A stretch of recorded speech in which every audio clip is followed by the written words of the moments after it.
Hello guys मोर नतुन एटा भिडिओले आपलोक सकलोके स्वागतम जनाइছো। এই ভিডিওটো আছিলে দিৱালীৰ নেক্সট দিনাৰ ভিডিও মানে 2 তাৰিখৰ দিনা ভিডিও।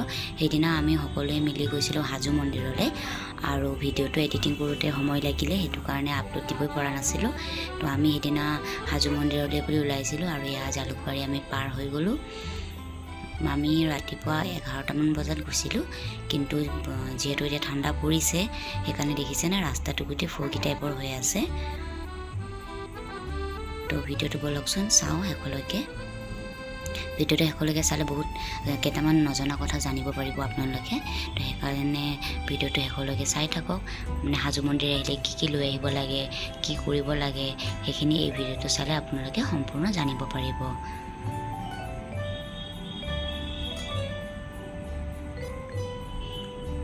তো আমি হাজো মন্দিৰ পাই গলো, ৰাস্তাতে গাড়ীখন পাৰ্ক কৰি। তো এতিয়া এইখিনি খোজকাঢ়ি গৈছো, আগলৈকে অনা নাই গাড়ীখন। তো এতিয়া ইয়াতে পাই গৈছো আৰু এইফালে এইখিনি উঠিব লাগিব এতিয়া, দেখিছেনে? তো প্ৰথমতেতো আমি ফুল কিনি ললো, তুলসী মালা কিনি ললো। তো এই তুলসী মালা কিনোতে কিন্তু আমাৰ লগত অকমান স্কেম হৈ গ'ল। তো এই তুলসী মালা দেখিছেনে 20 रुपीसৰ এডালকে লয়, কিন্তু সৰুডাল ললেও চলি যায়, এনেকুৱা নহয় যে সৰুডাল ল'ব নোৱাৰি। কিন্তু আমি যেহেতু চাকিটো লৈ আহিছিলোঁ ঘৰৰ পৰা, আমি কিনা নাই। তো তেখেতসকলে আমাক কি কৰি দিলে, ক'লে যে দীঘল মালাই ল'ব লাগিব, তাত দীঘল মালাই পিন্ধোৱা হয়।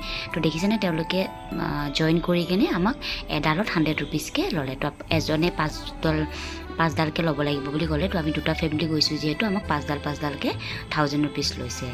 তো সৰুডালো ল'ব পাৰে আপোনালোকে, এনেকুৱা নহয় যে ডাঙৰডালে ল'ব লাগে, সৰুডালো ল'ব পাৰে।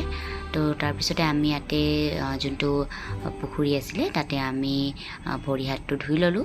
ভৰি হাতটো ধুই আমি ওপৰলৈ গুচি যাম। এইখিনি বহুত স্লিপাৰী হয়, তো সেইকাৰণে সাৱধানে ধুব লাগে, বহুত স্লিপাৰী আছিলে। আৰু ইয়াতে দেখিছেনে কাছবোৰ ইমান ধুনীয়াকৈ একদম দানা খাই আছে, মানুহবিলাকে দানা দিছে, চব দানাবিলাক খাই আছে। তো তাৰপিছতে আমি এজনকে হাত ভৰি ধুই ল'লোঁ। ধুই এতিয়া ওপৰলৈকে যাব লাগিব। আৰু তুলসী মালাডালৰ বহুত মহত্ব আছে। এইডাল পূজাত তাতে দিয়াৰ পিছত এই তুলসী মালাডাল পূজা ভগৱানক লগাই আপোনালোকক ৰিটাৰ্ণ কৰি দিয়ে। তাৰপিছত এতিয়া আমি এই ওপৰলৈকে খোজকাঢ়িব লাগিব। ভৰি বিষাই যায় কিন্তু, আৰু মইতো বেবী লৈ আছিলোঁ হাতত, তো সেইটো কাৰণে আৰু লাহে লাহে খোজকাঢ়িব লগা হৈছে। যি কি নহওক মন্দিৰলৈ আহিছোঁ, এইখিনি কষ্টটো কৰিবই লাগিব। তো এইখিনি আমি খোজকাঢ়ি ল'লোঁ। আৰু ইয়াতে বান্দৰ বহুত আছে, তো বান্দৰৰ কাৰণে বিশেষকৈ বেছি সাৱধান হ'ব লাগে, মানে পটককৈ হাতৰ বস্তুখিনি কাঢ়ি লৈ যায়। আৰু সেইটো কাৰণে মানে পটককৈ লৈ যোৱাটোতো বাৰু একো নাই, কিন্তু মানে পটককৈ নেইল লাগি গ'লে মানে ইনজেকশ্যনৰ বহুত দিগদাৰ হৈ যায়, আৰু ইমান এটা ইনজেকশ্যন ল'ব লাগিব সেইটোৱে বহুত টেনশ্যন। তো মানে খোৱা বস্তু এইকেইটা সিহঁতি টানি লৈ যায়। আমাৰ পৰাও টানিছিলে যেতিয়া আমি ৰিটাৰ্ণ হৈছিলোঁ। প্ৰসাদৰ টোপোলাটো আমি মানে বেগত ভৰাব পাহৰি গ'লোঁ, তো আমাৰ পৰাও টানি লৈ গৈছিলে।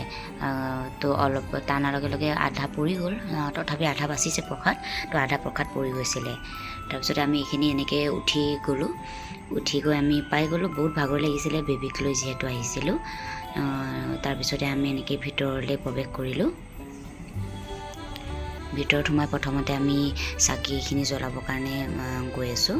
মানুহ কিন্তু বহুত আছিলে সেইদিনা, দেখিছেনে বহুত ভিৰ আছিলে। আমি 1টামান বজাত চাগে গৈ পালোঁ। তাৰপিছত মই গৈ অলপমান বহি ল'লোঁ, কাৰণ ভাগৰ লাগি গৈছিলে। আৰু ইয়াতে হাজবেণ্ড, মা আৰু ননদে চাকিখিনি ৰেডি কৰি আছে, আৰু পণ্ডিতজনৰ লগত কথা পাতি লৈছোঁ, তেখেতে আমাক পূজা কৰিব। আৰু এয়া মন্দিৰৰ পৰিৱেশ হয়। আৰু এয়া ননদৰ হাজবেণ্ড আৰু বাচ্চাটো বহি আছে। বহুত ধুনীয়া লাগে কিন্তু মন্দিৰটো। আৰু এইফালে গোটেই গছবিলাক দেখিছেনে, তাতে বান্দৰবিলাক বহি আছে, বহুত বান্দৰ আছে ইয়াতে। তাৰপিছত ইয়াতে মই চাকিখিনি মাহঁতে সজাই দিলে। সজাই দিয়াৰ পিছত মই আগে জ্বলাই লৈছোঁ, মাও জ্বলাইছে, পিছত মই জ্বলাই লৈছোঁ।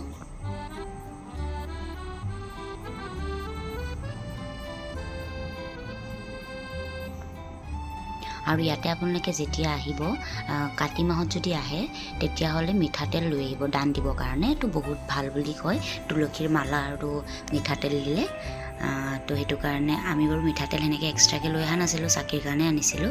তো নেক্সট টাইম আকৌ আমাৰ ঘৰৰ পৰা যাওঁতে আমি সেইটো পূৰা কৰি দিলোঁ। আমাৰ ঘৰৰ মানুহ আকৌ গৈছিলে, তেতিয়া আমি মিঠাতেল 1 লিটাৰকৈ এনেকৈ দান দি দিছোঁ, টোটেল 6 লিটাৰ এনেকৈ দান দি দিছোঁ। তো আমি সেইদিনা লৈ যোৱা নাছিলোঁ। পিছত তেতিয়া পণ্ডিতে কৈছে কাৰ্তিক মাহত তুলসী মালা আৰু মিঠাতেল দিলে ভাল হয়। তো আমি সেইটো পূৰ কৰি দিলোঁ। আৰু ইয়াতে ভোগৰ ব্যৱস্থা আছে, দুপৰীয়া সময়ত ইয়াতে ভোগ দিয়া হয়, কিন্তু ভোগ আপোনালোকৰ সকলোকে নিদিয়ে, মানে চাফিচিয়েণ্ট বনায়।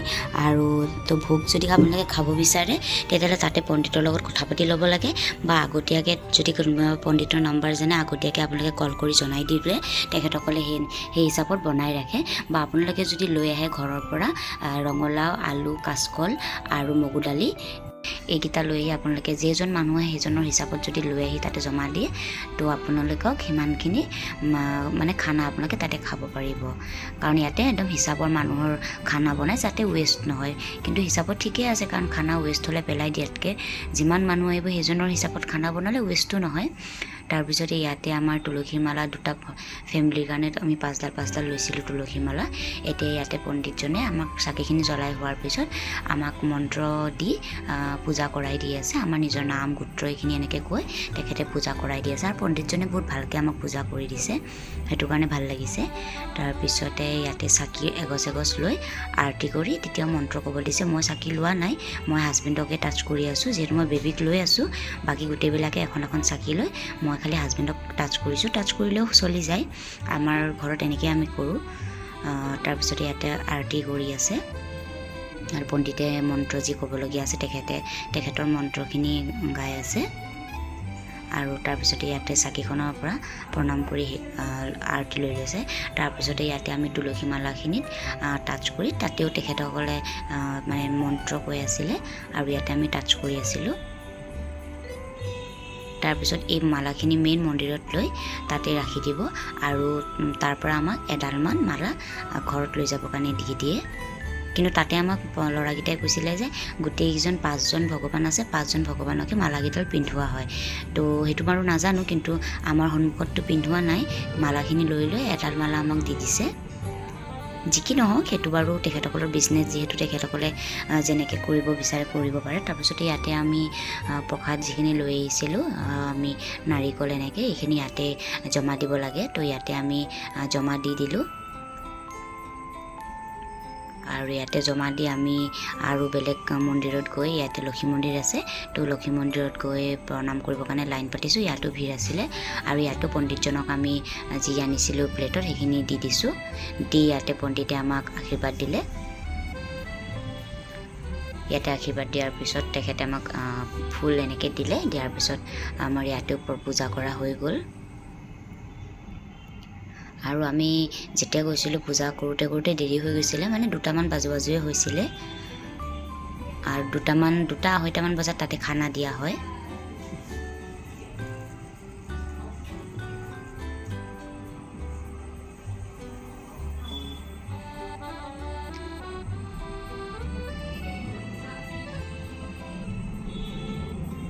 তো ইয়াতো আমাৰ পূজা কৰা হৈ গৈছে। হোৱাৰ পিছত দেখা পালোঁ যে মন্দিৰৰ গেট বন্ধ হৈছে। তো ইয়াতে আমি একদম দৌৰাদৌৰিকৈ যাব লগা হৈছে, কাৰণ ইমানখিনি পূজা কৰাৰ পিছত যদি লাষ্ট দৰ্শন কৰিব নাপাওঁ কিমান বেয়া লাগে নহয় জানো। ইয়াতে মই একো ফাষ্ট ফৰৱাৰ্ড কৰা নাই, কিন্তু আমাৰ স্পীড দেখিছেনে, ইমান স্পীডত খোজকাঢ়িছোঁ। শাহু মা, হাজবেণ্ড আৰু মইতো বাচ্ছা লৈ আছোঁ। বাচ্ছা লোৱাৰ পিছতো মই এনেকৈ একদম স্পীডত গৈছোঁ, কাৰণ লাষ্ট যদি দৰ্শন দিব নাপাওঁ বহুত মনটো বেয়া লাগে। আৰু একবাৰ আহিছিলোঁ, তেতিয়াও আমি লাষ্ট এনেকৈ দৰ্শন দিব পৰা নাছিলোঁ। তো সেইটো কাৰণে ভাবিলোঁ আজিও যদি দিব নোৱাৰোঁ তেতিয়া বহুত বেয়া লাগিব, আৰু সেইকাৰণে একদম স্পীডত গৈছোঁ। আৰু দেখিছেনে এইফালে গেট বন্ধ কৰি দিছে, কাৰণ ইয়াতে এতিয়া খানা দিব। তো সেইটো কাৰণে এইফালে গেট বন্ধ কৰি দিছে, কিন্তু পণ্ডিতজনে কৈছে আগৰ ফালেদি যাব পাৰিব, কোনো প্ৰব্লেম নাই। তাৰপিছতে আমি অকণমান মানে ভয়টো কমিছে, আৰু নহ'লে আমি ভাবিছিলোঁ বন্ধ হ'লে সোমাব নাপাম বুলি। এইফালে আৰু এখন দৰ্জা আছে, তো এইফালৰ দৰ্জাখনেদি সোমাব পাৰি। তো আমি পিছত এইফালেদি সোমাই গ'লোঁ।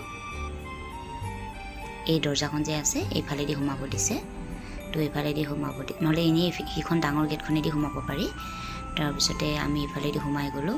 সোমাই দেখিছোঁ যে মানুহ লাইন পাতি আছে, তেতিয়া মনটো ভাল লাগি গৈছে, মানে আমিও দৰ্শন দিব পাৰিম। আৰু মন্দিৰত আহিলে সদায় দৰ্শন দিব পালে মনটো শান্তি লাগে। তাৰপিছতে ইয়াতো আমি কি কয় লাইন পাতি আছোঁ মানুহ অলৰেডি আছিলে লাইন পতা তো ইয়াতে দেখিছেনে লাইন আছে তো ইয়াতো আমি এনেকৈ লাইন পাতি আছোঁ ইয়াতে দৰ্শন দিয়াৰ পিছত আৰু আমাৰ হৈ যাব তো ইয়াতো আমি এনেকৈ ফুল মালা যিখিনি আছিলে চব দি ইয়াতো আমি প্ৰণাম কৰি ল'লোঁ তাৰপিছত ইয়াতে গণেশজীকো প্ৰণাম কৰি ল'লোঁ প্ৰণাম কৰাৰ পিছত আমাৰ পূজা কমপ্লিট হৈ গ'ল ভাল লাগিলে সম্পূৰ্ণকৈ কৰিব পাৰিলোঁ পূজা আৰু তাৰপিছত আমি এনেকৈ ওলাই গ'লোঁ আৰু ওলাওঁতে আমাৰ 2টামান বাজিয়ে গৈছিলে আৰু ভোকো লাগিছিলে আৰু আমি ঘৰৰ পৰাই বনাই লৈ গৈছিলোঁ কাৰণ আমি য'তে ত'তে খাব নোৱাৰোঁ কাৰণ মাছ মাংস থাকে সেইটো কাৰণে চাই চিতিয়ে খাওঁ আৰু সেইদিনা আমি বনাই লৈ গৈছিলোঁ তাৰপিছত এটা খালী প্লেচ পালোঁ বহুত ধুনীয়াকৈ একদম পিকনিক খোৱা যেন লাগি গ'ল ইয়াতে দেখিছেনে গোটেইখিনি বস্তু আমি এনেকৈ উলিয়াই ল'লোঁ মই ভিতৰতে বেবীক লৈ বহি আছিলোঁ তো ইয়াতে মা শাহুমাই গোটেইখিনি এনেকৈ ওলাই দিলে পুৰি আৰু চানা দালিৰ চব্জি আছিলে তাৰপিছত ইয়াতে এনেকৈ গোটেইখিনি গাড়ীতে মানে বাঢ়ি লৈছে আৰু কেতিয়াবা এনেকৈও ভাল লাগে মানে ঘৰৰ এনেকৈ মানুহ গোটেইখিনি বাহিৰত কিবা এটা পিকনিক যেন লাগি গ'ল মোৰতো পূৰা পিকনিক ফিল আহি গৈছিলে আমাৰ বিৰাট ভাল লাগিছে খায়ো ইমান টেষ্টি লাগিলে পুৰি চব্জি বহুত টেষ্টি হৈছিলে আৰু ইয়াতে মোৰ বেবী টোপনি মাৰি আছিলে তাই সাৰ পাই আছিলে টোপনি যোৱা নাছিলে তাৰপিছত তাইক মই এনেকৈ লৈ বহি আছোঁ তাৰপিছত ইয়াতে পুৰি দি দিছে আমি যিহেতু ননভেজ নাখাওঁ সেইটো কাৰণে আমাৰ কাৰণে অকণমান ক'ৰবাত গ'লে দূৰ ঠাইত প্ৰব্লেম হৈ যায় সেইকাৰণে আমি বেছিভাগ বনাই লৈ যাওঁ কাৰণ ভেজ হোটেল নাপায় আৰু সেইফালে যাওঁতে আমি যিহেতু হাজো অলপ সেই চাইড পৰে সেই চাইডে ইমান আমি ৰেষ্টুৰেণ্ট পোৱা নাছিলোঁ আৰু যিকেইখন আছিলে তাততো আৰু ননভেজ পাবই তো সেইটো কাৰণে আমি জানোৱেই যিহেতু সেইকাৰণে আমি বনাই লৈ গৈছোঁ যাতে প্ৰব্লেম নহয় বাচ্ছাৰ কাৰণেও আমি খানা লৈ গৈছোঁ আৰু ইয়াতে হাজবেণ্ডে দেখিছেনে মানে চাকু তিয়ঁহ চব যোগাৰ লৈ আহিছে ইয়াতে তিয়ঁহো লৈ আহিছে তাৰপিছত তিয়ঁহ কাটিও দি দিলে আৰু ইয়াতে পনীৰৰ চব্জিও অলপ বনোৱা গৈছিলে মৰ্ণিং তো পনীৰৰ চব্জিও অলপ লৈ আহিছে তাৰপিছতে ইয়াতে হাজবেণ্ডে পনীৰৰ চব্জিও দি দিছে চব যোগাৰ মানে লৈ আহিছে সেইকাৰণে কৈছোঁ যে একদম পিকনিক লাগি গৈছে বহুত ভাল আৰু আমি ঠাইটো ইমান ধুনীয়া পালোঁ মানে কোনো মানুহ নাছিলে কিন্তু ঠাণ্ডা তাৰপিছতে আৰামছে গাড়ী ৰাখিব পৰা গৈছে আৰু ইয়াতে হাজবেণ্ডে পনীৰ বেছি নাই এক পিচ এনেকৈ পৰিছে যি নহওক আৰু এনেকৈ দি কিনে তাৰপিছতে মোৰ ননদটো একদম তলতে বহি গৈছে কাৰণ বাচ্ছাটোক লৈ লৈছে যিহেতু মই ওপৰত ইয়াতে গাড়ীতে বহিছোঁ কাৰণ এক বাহিৰত লৈ মইতো খাব নোৱাৰোঁ তো সেইটো কাৰণে মই গাড়ীতে বহি তাইক কথা কৈ মই এনেকৈ খাই লৈছোঁ ভাল লাগিল বহুত ভাল লাগিছে তো ইয়াতে মই তাইক কথা কৈ খাই আছোঁ তাই অকণমান কান্দা ষ্টাৰ্ট কৰিছিলেই কাৰণ তাইক থিয় হৈ ল'লে মানে তাই বেছি ভাল পায় মানে এনেকৈ বহি থাকি ল'লে মানে ইমান আৰাম নাপায় তাইক মানে থিয় হৈ কথা কৈ থাকিব লাগে তাই বিৰাট ভাল পায় মই খাম কেনেকৈ থিয় হৈ সেইটো কাৰণে মই কথা কৈ তেনেকৈ গাড়ীতে বহি খাই ল'লোঁ আৰু যিহেতু ভোকত আছিলোঁ খাই মানে বহুত ভাল লাগিছে আৰু এনেও টেষ্টি হৈছিলে চব্জিটো আৰু ভোকত যিহেতু আছিলোঁ সেইটো কাৰণে মানে ডাবল টেষ্টি লাগিছে খাই আৰু বহুত ভাল লাগিলে খালি 1 কাপ চাহৰ মানে বহুত দৰকাৰী আছিলে পিছত আমি চাহো বাৰু খালোঁ কিন্তু সেইখিনিতে মানে এনেকুৱা লাগিছে যে আৰু 1 কাপ যদি চাহ পাওঁ আৰু একো নালাগে কিন্তু সেইখিনি জেগাত কোনো দোকানেই নাই যে য'ত আমি চাহ মানে কিনি খাম আৰু মন্দিৰৰ ওচৰত আছিলে কিন্তু মন্দিৰৰ ওচৰত আমি নৰলোঁ যিহেতু আমি খাবলৈ আছিলে সেইটো কাৰণে মন্দিৰৰ ওচৰত নৰখিলোঁ কাৰণ গাড়ী অকণ দূৰ জেগাত পাৰ্কিং কৰিছিলোঁ তাৰপিছতে ইয়াতে খানা খাই মই অকণমান বাহিৰত ওলাই গ'লোঁ আৰু ইয়াতে হাজবেণ্ডে যি বস্তুখিনি গোটেইখিনি পেকিং কৰি ল'লে কাৰণ লেতেৰা কৰি থৈতো যাব নোৱাৰোঁ তাৰপিছতে আমি অলপ আগত আহি জেগাখিনি মই ইমান নাজানো কিন্তু ইয়াতে এখন বহুত ফেমাছ বুলি কৈছে হাজবেণ্ডে লক্ষ্মী নে নামটোও ভালকৈ নাজানো ইয়াতো খানা ভাল পায় বুলি কয় কিন্তু ননভেজ থাকে যিহেতু আমি নাখালোঁ আৰু ইয়াতে মই মিঠাই কি খাম চাবলৈ আহিলোঁ তাৰপিছতে ইয়াতে মই মিঠাই লৈ ল'লোঁ আৰু চাহো খাই ল'লোঁ চাহখিনিও বিৰাট টেষ্টি তাৰপিছতে ইয়াতে আমি ৰাইঘাট ব্ৰিজ পাই গ'লোঁ একদম ছানছেটৰ টাইমতে আমি ৰিটাৰ্ণ হৈছোঁ আৰু এই ছানছেটৰ মুহূৰ্তটো চাই ইমান ভাল লাগে নহয় জানো গাড়ীৰ পৰা তো ইমান ধুনীয়া লাগিছে তাৰপিছতে আমি যেতিয়া ৰিটাৰ্ণ হৈছিলোঁ তেতিয়া মায়ে শাহুমাই ক'লে যে কইনছ মানে দলিয়াই দিবলৈ ক'লে গংগামাক তো ইয়াতে মোৰ ননদৰ হাজবেণ্ডে পূৰা এইম মিলাই আছিলে যে গংগামাক কইনছ দলিয়াবৰ কাৰণে তো পূৰা ধুনীয়াকৈ দলিয়াইছে যাতে পৰি যায় পানী তেতিয়া ভাল লাগে তো ইয়াতে দলিয়ালে তাৰপিছত আমি প্ৰণাম কৰি ল'লোঁ আৰু এটা কথা আপোনালোকক মই কওঁ, তাৰ পৰা মন্দিৰৰ পৰা যোনডাল আমাক মালা ৰিটাৰ্ণ দিছিলে তুলসীৰ মালা, সেইডাল শুকুৱাই থৈ দিব লাগে বুলি কৈছে। শুকুৱাই থৈ কেতিয়াবা কিবা কাম বাধা বিঘিনি হৈ থাকিলে, ঘৰৰ কাম নহ'লে বা বেমাৰ আজাৰ হ'লে পানীৰ লগত মিক্স কৰি অলপ খাব দিছে আৰু ঘৰত ছিটিয়ালে ভাল বুলি কৈছে। তো আজিৰ ভিডিঅ'টো ইমানেই আছিলে। যদি ভাল লাগিলে লাইক কমেণ্ট শ্বেয়াৰ কৰি দিব আৰু ভিডিঅ'টো শেষলৈকে চোৱাৰ বাবে সকলোকে থেংক ইউ।